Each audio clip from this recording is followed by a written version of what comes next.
अब हमारे पास हमारा प्लेसमेंट ओरिएंटेड क्वेश्चन दूसरा है, जिसमें हमें फिर से आउटपुट निकालना है हमारे कोड का। इस क्वेश्चन में हमारे पास है एक स्ट्रक्चर स्टूडेंट नाम का, और उस स्ट्रक्चर को इस स्ट्रक्चर में हम यहाँ पर जो मेंबर्स बना रहे हैं वो है हमारा सेम जो पुराने क्वेश्चन में था, नेम नाम का पॉइंटर मेंबर बना रहे हैं हम। फिर उसके बाद हम यहाँ पर मेन फंक्शन के अंदर एक वेरिएबल बना रहे हैं हमारे स्ट्रक्चर स्टूडेंट टाइप का ही। तो यहाँ पे void main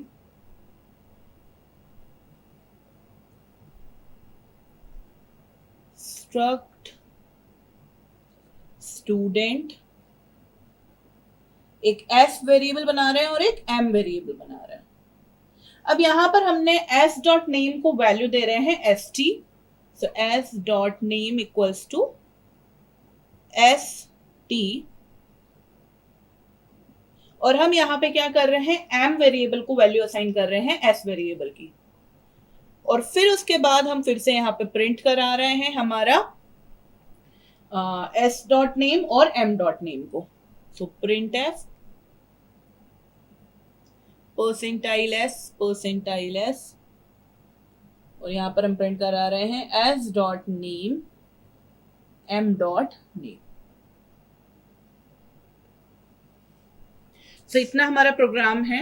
हमने जो लास्ट प्रोग्राम किया था उसमें हमें ये समझ आया था कि जो हमारा यहाँ पर नेम वेरिएबल नेम मेंबर बना हुआ है, सो हमने यहाँ पे एस डॉट नेम को हमने यहाँ पे एक्सेस करा है स्टूडेंट स्ट्रक्ट स्टूडेंट टाइप का वेरिएबल के थ्रू, और उसे वैल्यू हमने यहाँ पे दे दी है एस टी।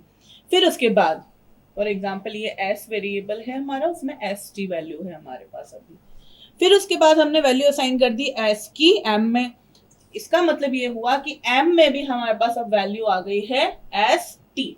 तो जब हमारा ये प्रिंटफ रन करेगा, सो m dot S dot name print होगा एस टी और m डॉट नेम प्रिंट होगा S T. So correct answer है हमारा डी ऑप्शन एस टी।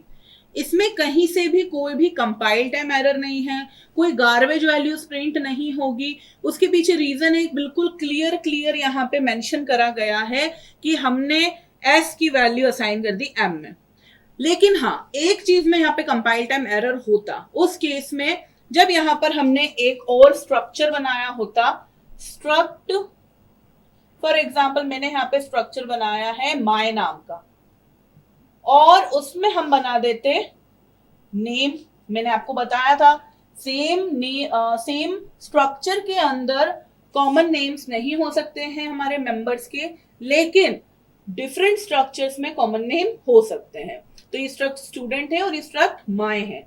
हमने जो वेरिएबल यहाँ पर एस बनाया है वो स्टूडेंट टाइप का बनाया, और एम को अगर हम बनाते स्ट्रक्ट